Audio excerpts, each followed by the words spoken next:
All right, so we'll be talking more on the design process. We in the last class we talked about we stopped at ideate, where we talked about brainstorming, quantity over quality, feature suggestion, documentation, and feature prioritization. Prioritization basically is we're going to be prioritizing based on impact and value. So there's something we call Eisenhower matrix in UX. So this is where you are going to be prioritizing features based on how urgent it is needed and based on how urgent it is to solve our user problem one, and then based on the capital we have at hand. So in other words, the features we are going to be launching, because your app cannot launch all the major features at once. More will be coming in as updates. So we have a matrix where we split our ideas into four, so that we'll be pushing the main ones, then the other ones will be coming after, right? Then the fourth phase, you remember we've talked about the first phase in design process, which is empathy. Second phase is define. Third phase is ideate. But now we're going to be talking about the fourth process, which is prototyping. Now, prototyping is like the scaled down version of your idea to life. In other words, now you've gotten your idea to solve the problem of the user. Now let's now see it in design form. So prototyping is the designed ideas to solve the user problem. So the design ideas to solve the user problem is what we call prototyping. So now it's now how to use design to solve the user problem, because we're going to be designing an application.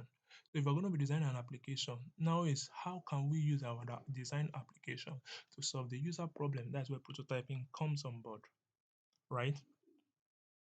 And prototyping is basically divided into three. We have the low fidelity, we have the high fidelity, and the mid fidelity, low, mid, high.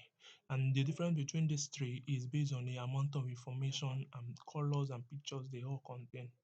Right, so we're going to be doing under prototyping, we'll be doing user journey mapping and user flow, low fidelity prototyping, high fidelity prototyping, and mid fidelity prototyping as well.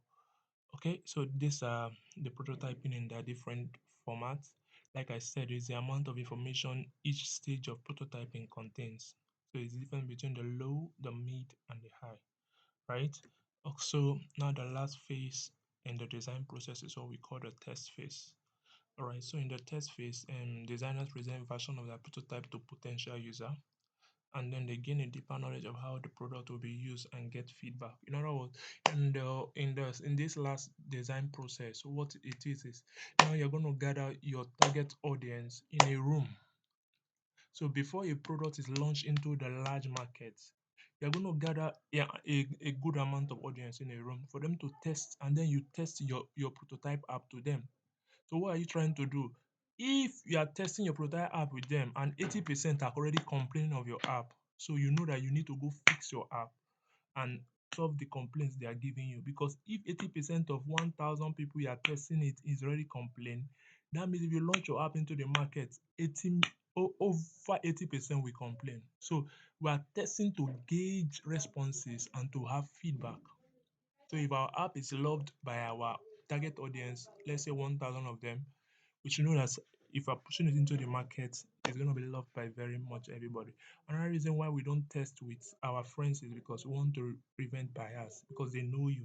So they might want to give you opinion that will suit you. But basically, it's always very, very crucial to test it with your target audience so that you can get the necessary feedback needed. So we said what happens in this phase, we validate your idea and features, then we observe and capture feedback. All right, thank you for paying attention in our design process. In the next class, we'll be covering another thing else. Do have a lovely, lovely day. And my name is Abraham Aginam Somtochukwu. Remember to like, subscribe, and share.